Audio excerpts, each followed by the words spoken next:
All right, part one of really basic DIY ski tuning. First thing you have to do is get your brakes out of the way.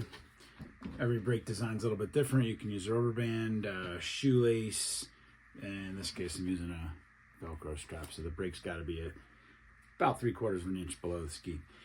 I use a flat bench. There are other benches that are meant to tune the ski on its edge. Doesn't really matter. First thing you're going to do is feel for a burr. You're feeling up the ski like this, from the ski's top to the ski's bottom. You're feeling for it to catch. It'll feel like a piece of Velcro.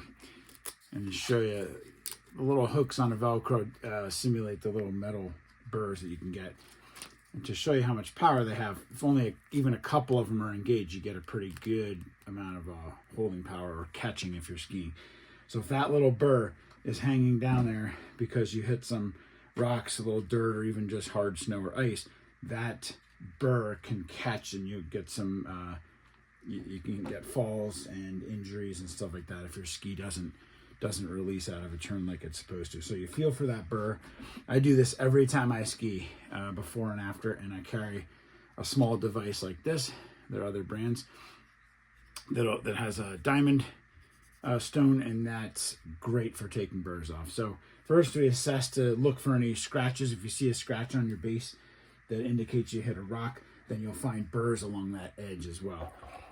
So if I feel, let's say I felt a little bit of catching there, I choose the 88 degree side. I place this flat against the bottom of the ski, so I'm really pushing down with my thumb here like this, and then I'm just kind of back and forth. These stones will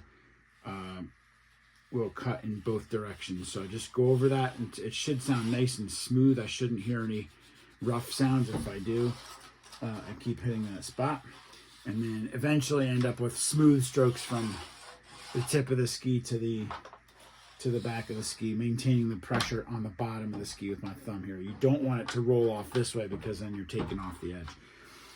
So good maybe 10-20 strokes like that with the diamond should take off any burrs. I do that every time I ski, so I never have any burr.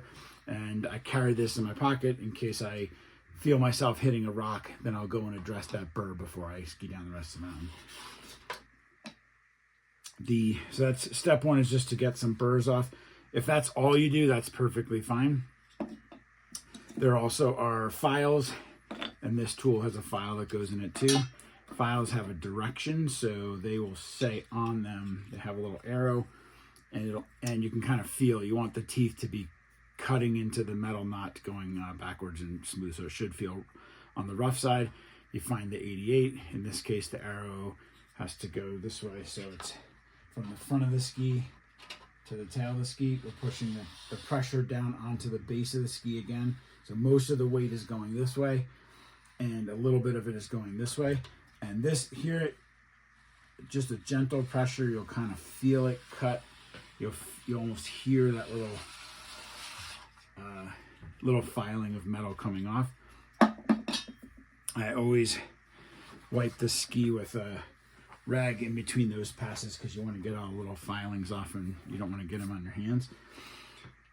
So after the taking off the burr, doing a few passes with the file as directed by your file, whichever brand you have, Swix, or this is another one called Wintersteiger.